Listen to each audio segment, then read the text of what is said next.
Hi guys, I'm Stacy. I'm from the Thoroughbred Aftercare Alliance. I just want to thank IFAR and the Jockey Club and everybody at Spy Coast and everybody that's put this together today. It's really great.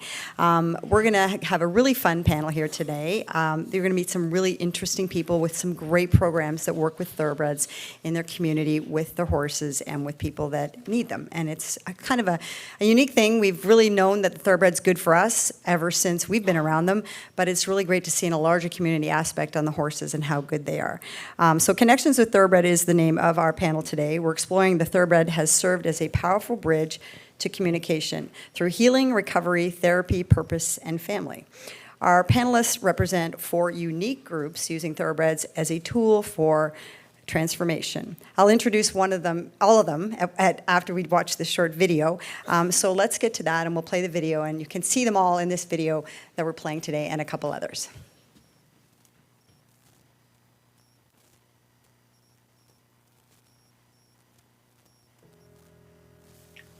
All modern thoroughbreds trace back to the 3 stallions imported into England from the Middle East in the late 17th and early 18th century.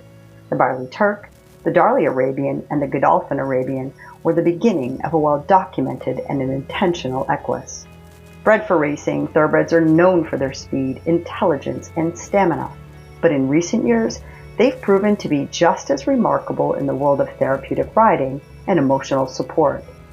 In the world of equine-assisted learning, many types of horses play crucial roles in the healing process. Among these, the thoroughbred stands out as a breed with unique traits that make them especially well suited for therapy and learning. Thoroughbreds have a natural sensitivity that allows them to connect deeply with people.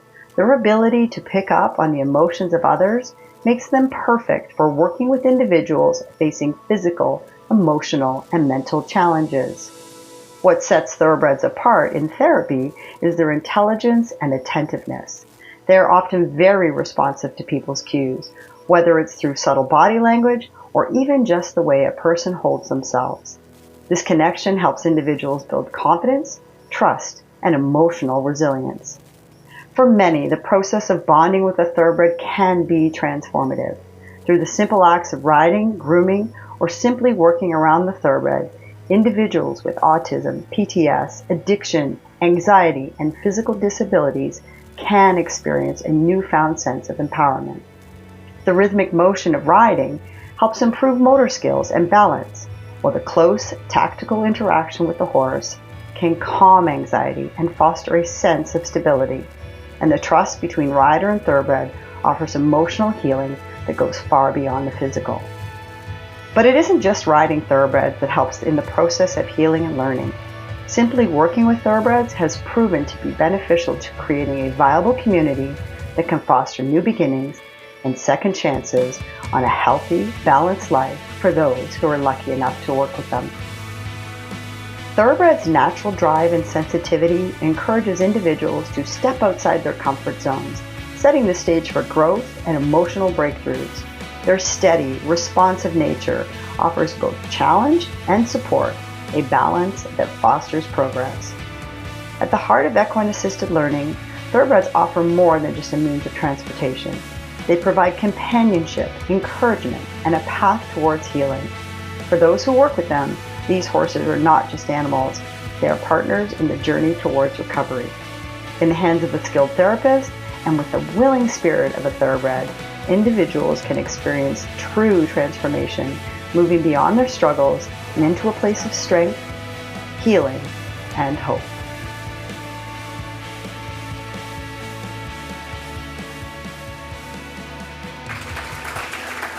Thanks very much, guys. I'm not going to talk a whole lot today. I really want you to meet and hear from these people today. They are extraordinary. They come from all different backgrounds. The first person on my left here is Ellie. Had to think about that for a second. Left, right.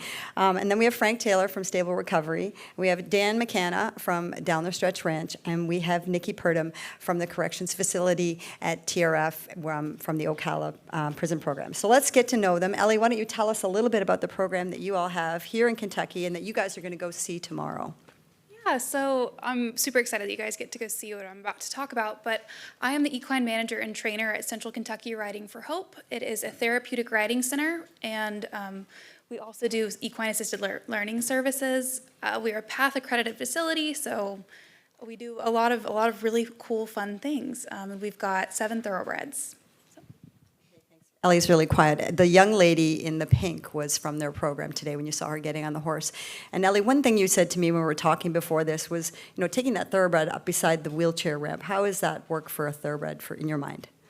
Yeah, okay, so whenever we were talking about thoroughbreds versus other horses and the therapeutic riding, being a therapy horse is a very unique job description. There's a lot of things that go into it.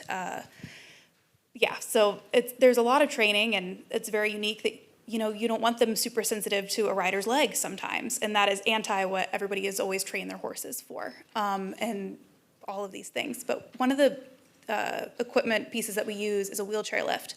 So we have several different diagnoses all across that our participants may have that require them to utilize a wheelchair lift, or like they utilize wheelchair or something else to help them move around the world. So we have to specially train these horses to the wheelchair lift. And it was really unique. I've found that it's been easier to expose and train the thoroughbreds to the wheelchair lift more than any other horse coming from any background. So thinking about that, okay, they go, whenever they're on the track, they're in the start gate. They've got people all over them, they're confined, and they've got stuff going on up above them. They're used to walking through these crazy looking contraptions. And so whenever I put my assistant up on a wheelchair lift and she's hanging around and, we're all singing Defying Gravity, our horse is just like, okay, whatever, it's a regular day. And I get that horse in there is Alex, and he has right now 2 wheelchair lift lessons a week. And was phenomenal from the very beginning. Whenever we first exposed him to it, he just said, okay, well, what's the big deal, guys? Like, I've had crazier things going on, and he always just brushes it off really well. So yeah, wheelchair lift was one of the main things that I've found where our thoroughbreds are surprisingly excelling much more than any other breed that we've had. So. Thanks, Ellie. Okay, next to Ellie, we have Mr. Frank Taylor. Tailor-Made Farms is a very big consignment farm here and breeding farm in Lexington, Kentucky. You may have seen some stuff, if you haven't seen it, on the ABR website. It's been on TDN and some other things about their amazing program. Frank, why don't you tell us a little bit about yourself and how you got started? Sure. I'm Frank Taylor, and my brothers and I started a thoroughbred operation 45 years ago. And it grew into a large operation. We have about 700 horses there regularly.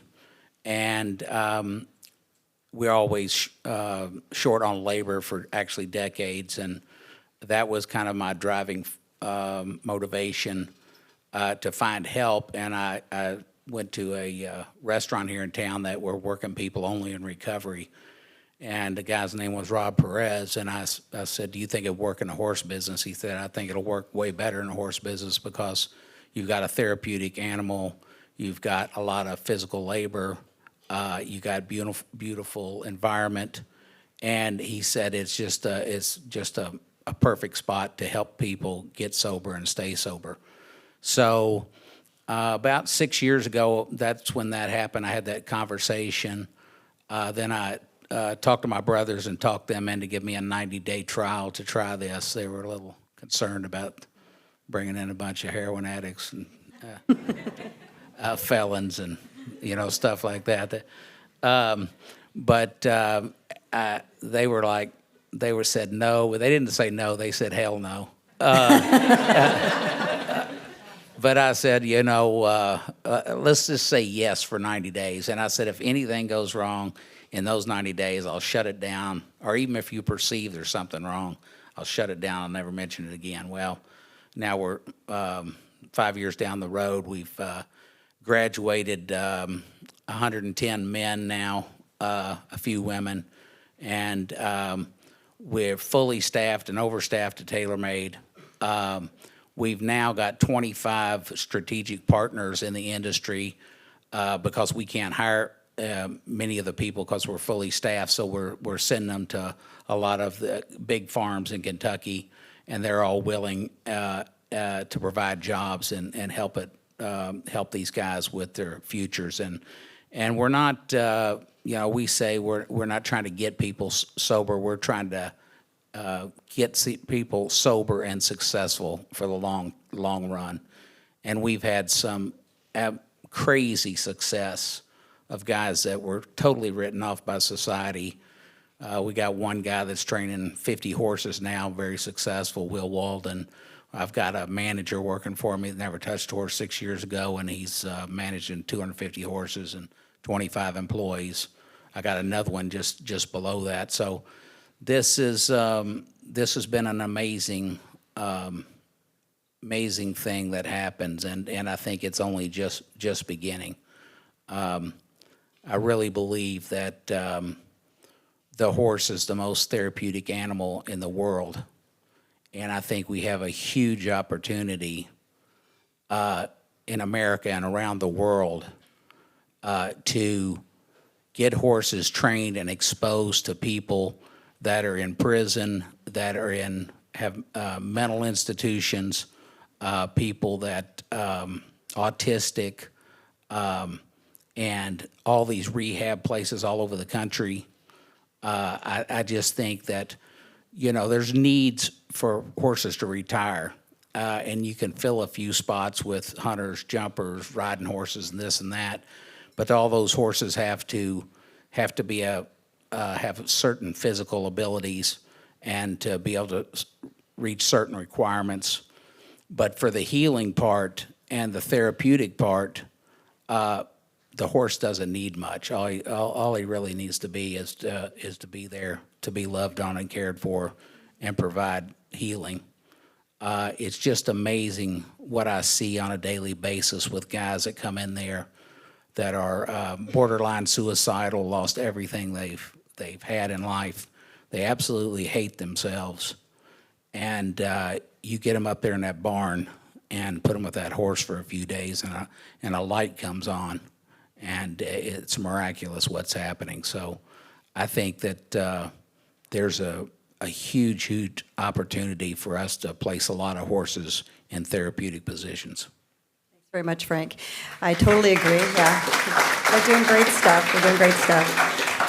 Boone, your family also has deep roots in the thoroughbred industry. What inspired you to create a program like Down the Stretch Rants to support veterans?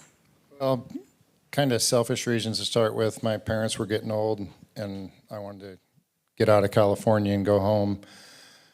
We had a ranch out there with 200 acres, and my dad was a trainer for forever, and my mom was getting old, and I was trying to reinvent myself, so I just started kind of needling my co-founding partner, Jerry Hollendorfer, and asked him, Jerry, let's go set up my family has land, let's go set up a foundation for retired horses. And after a year or so of doing that, he said, go down to the tack room, and Janet wrote a sizable check for us to go get started.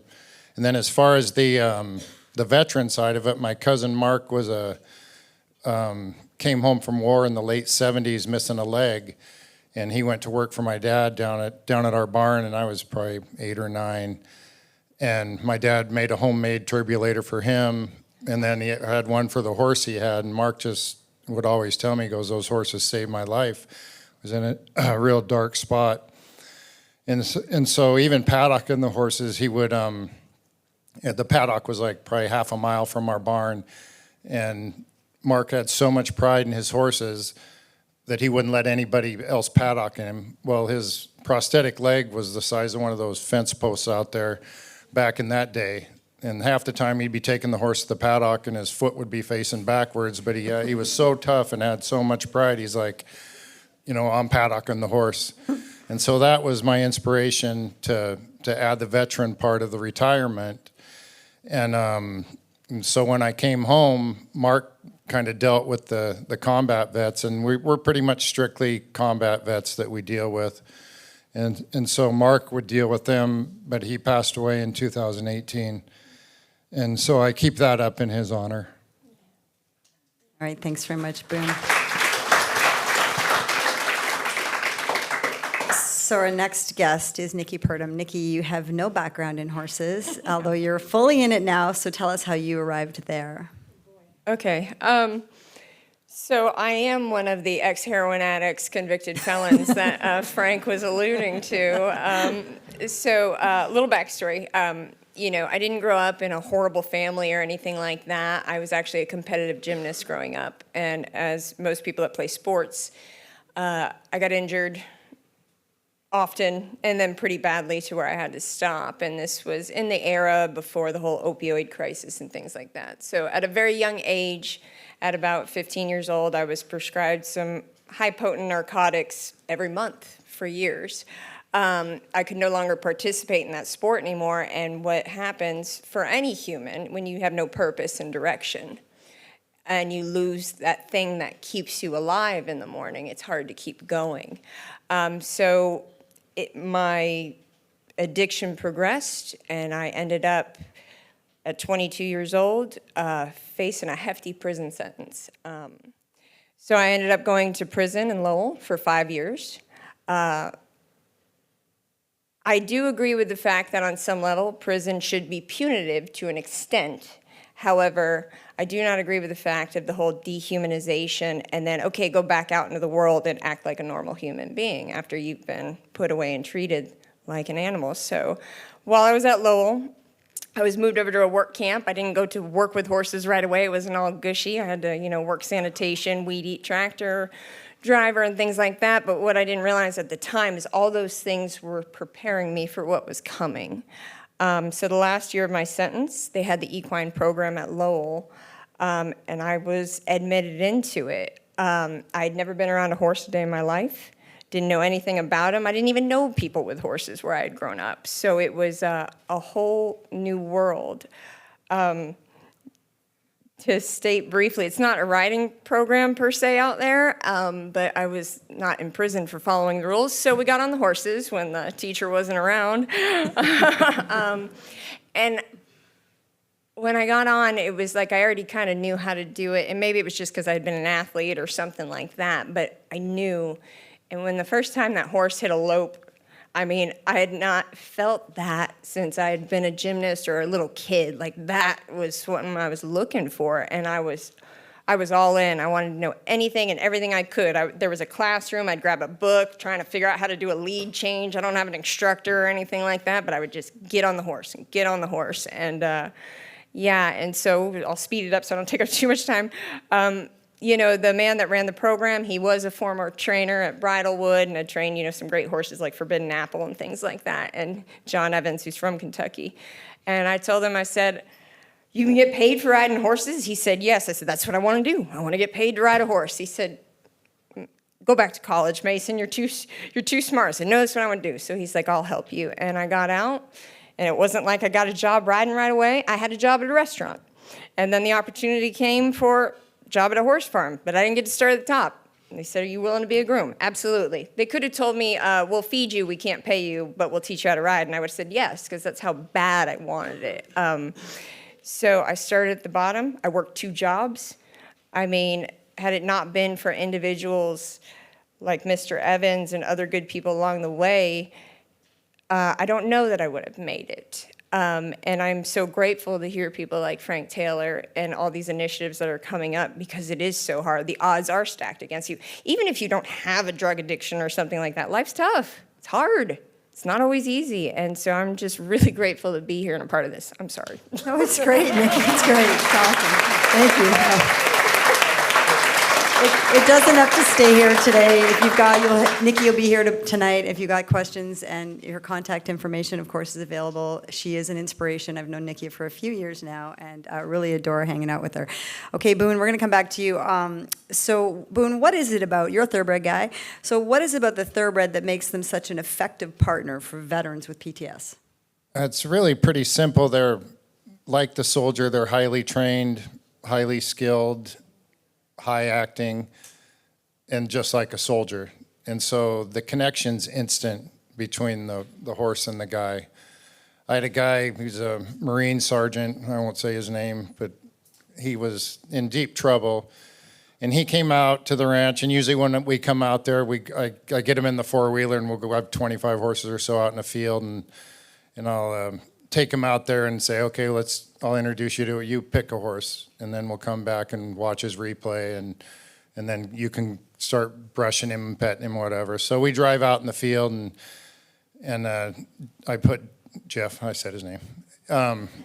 I go ahead and pick one. So he kind of is walking through them, kind of looking at a few, and he walks up to the top of the hill, the horse standing by himself, and I'm thinking, not that one, not that one.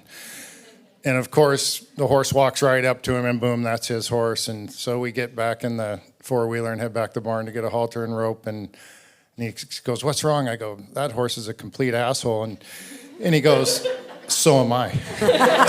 And he said it was just an easy fit. And to this day, that was back in 2015, because everybody here is part of it, helped save that kid, and we were in his wedding. And he still comes to the ranch, and he's a dear friend of us. Thanks, Boone.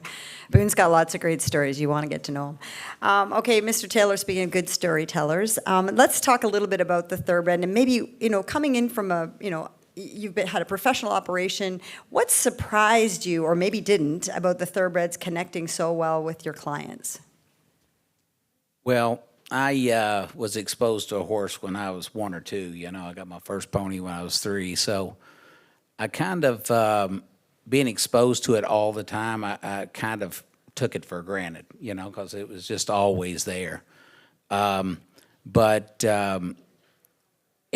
as we grew up and we were trying to grow a business and trying to do things, we were working so hard and trying to survive and grow a business that I didn't take my time to enjoy the horses as much as I should have.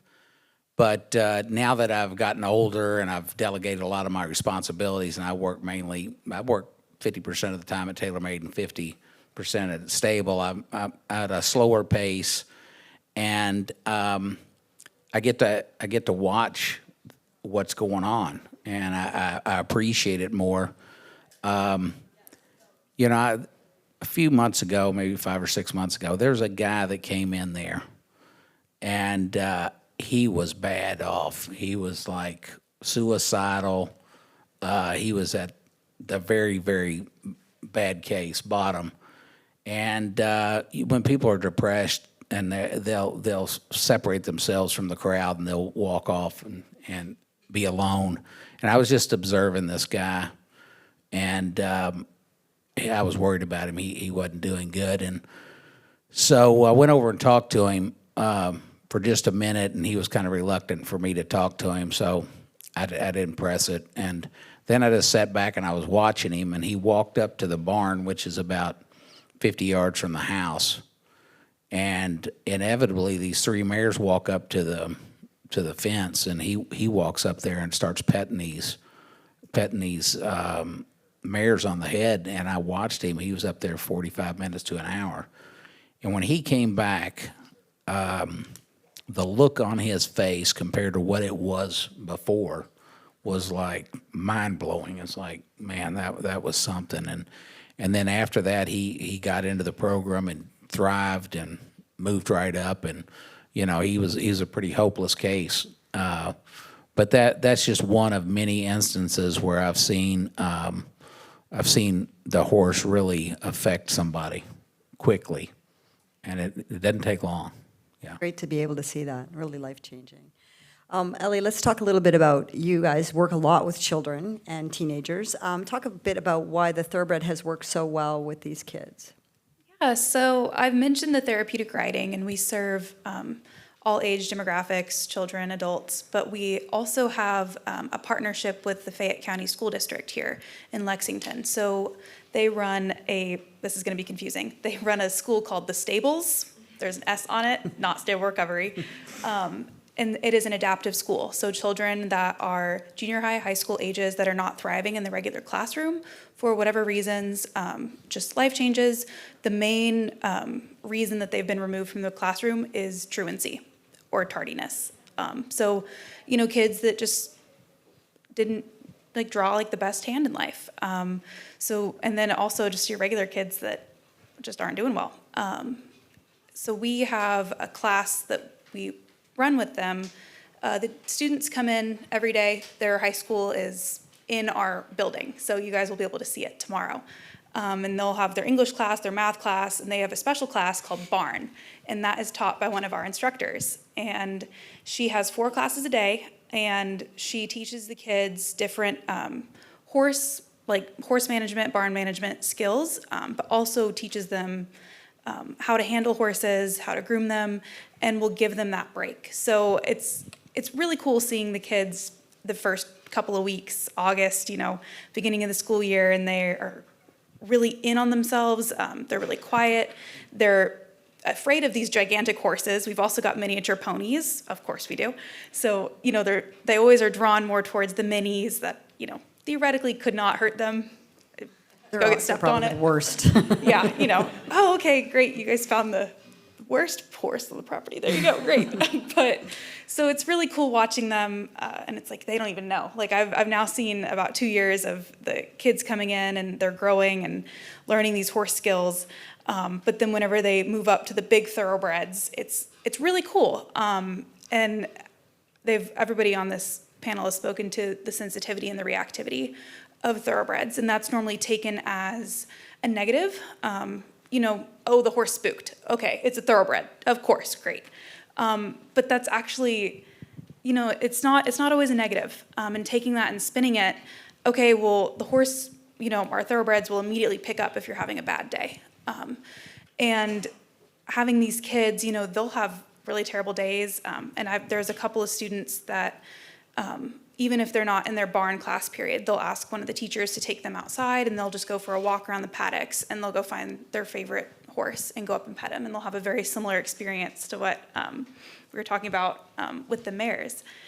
And I think that the thoroughbreds are it's really cool with their size. Okay, it's some of our bigger animals on the farm, and also, oh, this is a big scary ex-racehorse, or oh, like they did this, or it's also really cool getting kids like that when they're at a crossroads. Oh, I'm about to graduate. What am I going to do after high school? Am I going to go to college? Am I going to go to a trade? What am I going to go do? And kind of using the thoroughbreds as it doesn't have to always be one thing for your entire life. One of our horses has had 5 careers, and we're his 5th career. So telling the students that it can be the same thing. Okay, well, he tried racing. One of these horses was actually great, but then this horse was terrible. He made $300. He sold for $300,000 as a yearling, but he did not make them any money. We love horses, and but just using that as an illustration. Okay, but you don't love that horse less than this horse just because they didn't make that much money. Using that as an illustration has been super cool. And it's also really exciting to have people in the horse community come in and people that don't really know about horses. Oh, okay, what do you mean ex-racehorse? Well, that one's grandfather or great-grandfather was Secretariat. Oh my goodness, I want to ride that one. That's so cool. And so you get these little kids and it's like, yeah, that horse used to run really fast. We'll play games where we're jockeys. Okay, you're learning your 2-point, you're learning to sit up in a half seat. We're building these core muscles. We're going to pretend like we're on the racetrack with the horse that used to run. Not very well, but they used to run on the racetrack. So those types of things. It's really special. There's a lot of different ways that kids and thoroughbreds have been really impactful. Yeah, I will mention, we have Joelle also here from Square Peg here today, and she's at the back if you guys, also works in the same kind of program with autism families, and that's really inspiring to see that the thoroughbreds could do so much. Let's go back to you, Nikki. What is it about the Second Chance program? You explained a little bit how it reinvigorated your life. Why is it important? I know you're still involved with it, and why is it important for you to still be involved? Well, I'm really, like I mentioned a little bit, right? Those jobs I had before the horse program, everything is always preparing me for what's coming next. And I had spoken earlier, one of the biggest lessons that I had gleaned from working with horses and still to this day is awareness and how to interact in all of my relationships. I'm so glad that the panel you're on here because I have a 3-year-old daughter who is diagnosed with autism now. And at the time when you hear something like that, you're scared to be a parent anyways. You just want to make sure your kid can make it in the world. And now you add on this little extra layer. You're like, I don't know what to do. But then I got to see how all of the things I have learned with horses Okay, when my daughter would be like too overstimulated, okay, I gotta redirect her, I gotta redirect. Well, what do I do when I'm training horses and they spook at something? I redirect and I push them back up on the bit. Like these principles are applicable in other areas of my life. And so it was preparing me for what was coming, you know, because my daughter basically has nonverbal communication. Horses do not verbally communicate other than whinnying, right? So what do I gotta do? I have to have that awareness to go, all right, well, what's wrong? Okay, what is it? I got to think outside the box here, but what are you trying to tell me? And so I have gotten that experience, and now that at first where it seems like, oh my God, my kid has autism, great, right? Like, and that, but then to realize that the gift it becomes, just like my own experience where good comes from all things. It does come from all things. You know, people can point the finger and horse racing is bad. Yeah, but if they didn't break down and there wasn't an aftercare initiative, I wouldn't have the life I have today. Any of it. I didn't even know this existed kind of thing, you know? So it's good does come from all things. So, yeah. Thanks for sharing, Nikki. Boone, let's talk a little bit about, you've told me many stories. I'd like you to share a story today with these guys, maybe a funny one, maybe a scary one. Kind of the things I try to do with these guys up there is just let them be themselves until we get to know each other. And kind of the best way to do that is have them hold for me when I'm trimming their feet. And so there's a boy, Justin, another kid shows up, combat warrior, living in his truck. This is in 2017. Long story short, he's living on one end of the ranch now. Give him a couple acres out there, and he's got a life there, and I trust him with the horses and everything. But when Justin first got there, he was just got out of an institution and was in a lot of trouble. And he was telling me, he's like, you know, I see demons. And I'm like, oh yeah? And so we're kind of talking a little bit more, and I'm kind of bullshitting along with him. And I said, hey, if one of those demons is standing next to me, make sure you shoot the right one. and we became friends, and like I said, he's there. But for the thoroughbred industry, I mean, I'm so proud to have been born into it and to be part of it because of what they've done for me, myself, and my family. It's just been incredible. And we've had probably 300 at least veterans to the ranch and probably just as many troubled kids. And it's funded by the thoroughbred industry and the great people in it. And to me, and I've had guys that are way smarter than me working on, and that's not saying much. So I've had like lawyers and really sharp guys working on grants from the Veterans Affairs, the Department of Veterans Affairs. And they'll call and say, Boone, we can't navigate this. So you can see why these kids kind of give up, and the suicide rate is what it is. And so we've been survived since 2014 when we started, and it's all because of the thoroughbred industry. We've never received a penny from any Veterans Administration or veterans deals, and to me, I'm proud of that. And I tell you, this Thoroughbred Aftercare Alliance team and the TCA and Karma and Jerry and Janet and the community I live in, they make it happen, not me. And I'm just really proud to be a part of it.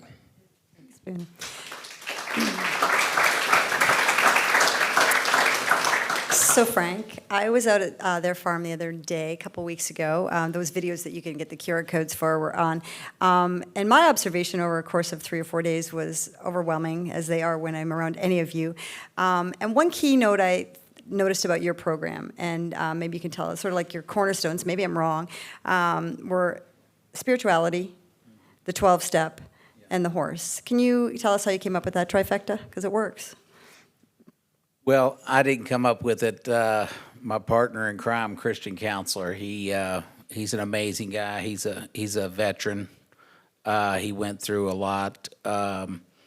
He came back from Afghanistan and Iraq, and his addiction took hold of him, and he lived homeless 3 years on the bank of Ohio River, and then he got to the Shepherd's House and got sober, and so he's the kind of the guy that knows recovery and knows how to relate to these guys and give them the best chance. You know, it's a tough program.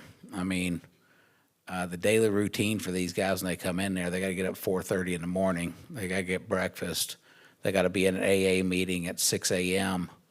At 6:45, we finish that AA meeting, and they go to the barn, and they work from 7 to 4, and then they come back, and they make each other dinner, and then they go to another AA meeting, and that's their day. So we keep them there. There's lots of structure. There's lots of accountability, responsibility, and we don't tolerate anything but maximum effort.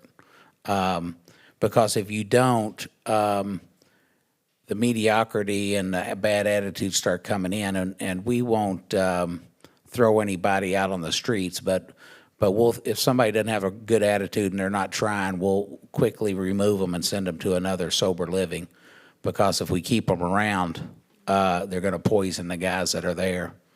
And it's pretty crazy because they'll go to these other places, and I would say 60 or 70% of them will end up back at stable recovery within 90 days. Because when they go to these other places, they realize that they had it pretty good where they were. But you know, that program really, really works, but it's very hard. Like we tell them, when they call and want to come in, it's like Christians like, this is a hard program. I don't know if you want to come here. This is going to be tough. And then you tell pretty quick on them as soon as they walk in there, and you take away their cell phone for 90 days and start getting them up at 4:30 in the morning. You'll find out pretty quick who's there to get sober and who's not. So I was going to mention the cell phone. I heard that. It was like shocking. They have to call for 30 or 60 days straight. They have to call Christian. yeah, it just depends on how much room we have. But one of Christian's methods of choosing who gets in is he'll never just accept on the first phone call. He'll say, "Call me back. I don't have any spots. Call me back." And the guys that call back a week in a row, those are the guys he that's the test, you know. And Frank takes away their cell phone. Yeah. All right, Ellie, let's talk a little bit about your program. You're into this sort of full throttle now. What's a typical day like for you at CKRH? Oh, what a great question. Well, chaos, but in the very best way. We have 29 horses on property. If we are in session, so we have our therapeutic riding, get there, make sure that all of our horses are good and ready to go. I've got a full team of staff that work on our equine side, so feeding the horses, medicating. We have a pretty unique set of needs with our with our herd of horses. They're not your normal horses. Again, I was saying that therapeutic horses are a very niche type of skill set that they have, and they tend to be older. So we have your older horses that we're still, keeping working. They've had multiple careers. Maybe they've got some arthritis. Maybe they have an old suspensory. Maybe they had a bowed tendon. So we have lots of different treatments and things that are extra lotions and potions, as my boss calls them. But so making sure that all of our horses are good. We utilize the TheraPlate. And then we work with our instructors to make sure that they've got everything that they need for the day. We check in and make sure that our horses are set and ready and that their mindset is in it. Because, if your horse isn't excited to do it for the day, then you're not going to have a successful lesson. Helping those instructors get those things done. Most of our horses are care leases, so they're on a care lease. So have a really good relationship with different owners that will lend their horses to our program. And that's been really cool to work with. If it's a Friday or any day, we have a lot of different programs. But we'll have our stables. So our high schoolers will come out. Okay, how are you guys doing? And I might go and do a guest lecture or guest teach for them with some specialized, more higher level horse knowledge, which is really fun. We also work with a prison. We work with FMC over in Lexington. we have worked with the psychology department where we take horses to adults in custody that are actively serving their sentences. So we will trailer our horses pretty regularly, working with the psychology department, and we partner it with an emotional regulation class. So we've talked a lot about the emotional impact of horses and utilizing horses as a mirror. And we tend to take our thoroughbreds because they are so responsive and they're very adaptive. And also, okay, I'm not going to throw my 23-year-old horse on a horse trailer and take her because she might colic or have something go on. I'm not going to take her regularly, but I can take my 8-year-old thoroughbred that just says, yeah, I've been on 100 trailers. I've gone 100 different places. Yeah, I've met so many different people. I'm totally fine meeting a couple different more. And like building those relationships with the horses. But they've seen they've seen some really, really cool things. We've been doing this program for almost a year now over at FMC. It's Federal Medical Center. So all of their adults in custody have some diagnosis outside of just, a regular prison. So they have a really active psychology department, and we work with them with their emotional regulation class. So we will get their curriculum, and my assistant, Rachel, she has a special certification working with like psychiatry and psychology and different therapists and those types of things. So she's created different programs or different lesson plans. They'll go in, run those. I do a lot of work with that. That's really exciting. And then we've also just got a really great group of volunteers that come in. So, we're a nonprofit. We work with volunteers all the time. We have all of our therapeutic riding lessons take ideally 4 people to run most of the time. So you've got your horse and you've got your instructor, okay, and then your participant is person number 5. But what's very different about therapeutic riding is we'll regularly have sidewalkers or horse leaders. So we've got somebody that has a rope halter on the horse where they're leading them while our participant is learning how to steer possibly or stop, or maybe they don't have the physical ability to do that in a way that the horse can understand. And then we will have sidewalkers on the side that is helping them keep their balance. They're there in case something happens. We have some high-risk individuals where their diagnosis would get much worse with a fall. All of our participants understand that, and their families do as well, that horses are horses and that gravity still exists no matter what, even if we don't want it to. But the sidewalkers really help lessen that risk. And then also having really well-trained horses for that. But that's part of our training of the horses, is making sure that they're okay with a leader and 2 sidewalkers. Okay, well, I've also found that our thoroughbreds have really succeeded in that transition from regular riding to being a therapeutic riding horse with all these people around them. Okay, think about your horse that, just ran a race. Oh, they've got a massive, massive group of people around them. Okay, your jockey that's mounting up, or your exercise rider, they've got somebody on the ground, their groom has a hold of the horse. They've got somebody that's, your trainer is talking to the jockey real quick, and so they're all right there. And the horse is so used to this that it's been so much easier for our thoroughbreds to take that really easily. They just take it in stride. It's always weird the first couple of times, but we found that they're very adaptable with that. Okay, well, thanks. I don't want to cut everybody off here. Just very quickly, because we're out of time, and you guys can meet up with these guys at any time. I know Frank has to go, unfortunately, to a funeral for a good friend of ours, Josh. Where is Stable Recovery going in the future, very quickly? That's a great question. We could grow very, very fast, and we are growing fast. Dan Pride, he runs the board, and he's very sharp, and he keeps telling me to slow down. He has put a severe bit in my mouth and some draw reins. That sucks. But because I tend to run off.